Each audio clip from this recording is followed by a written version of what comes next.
Sri Lanka Bangladesh match মানেই বাড়তি উত্তেজনা। সেই উত্তেজনায় নতুন করে রসদ দিয়েছেন সৌম্য সরকারকে নট আউট দেওয়া থার্ড আম্পায়ারের একটি সিদ্ধান্ত। যদিও এরপর এই বাঁহাতি ব্যাটসম্যান বেশিক্ষণ ক্রিজে টিকতে পারেননি।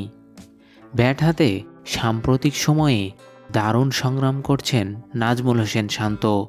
অবশেষে তিনি রানের দেখা পেয়েছেন।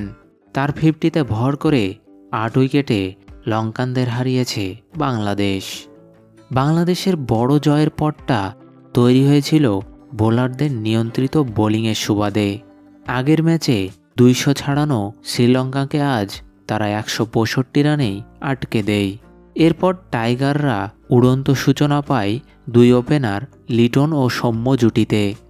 বাকি কাজ সেরেছেন শান্ত ও তাওহিদ হৃদয়।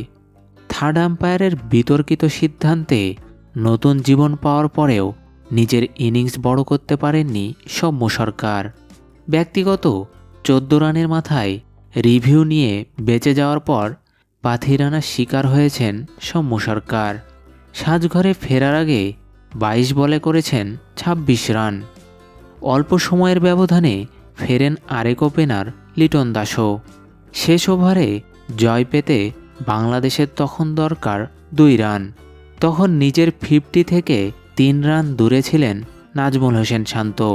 দাসুন সানাকাকে স্কোয়ার লেগে 6 হাঁকিয়ে নিজের 50 পূরণ করেন শান্ত এবং দলের বড় জয় নিশ্চিত করে মাঠ ছাড়েন।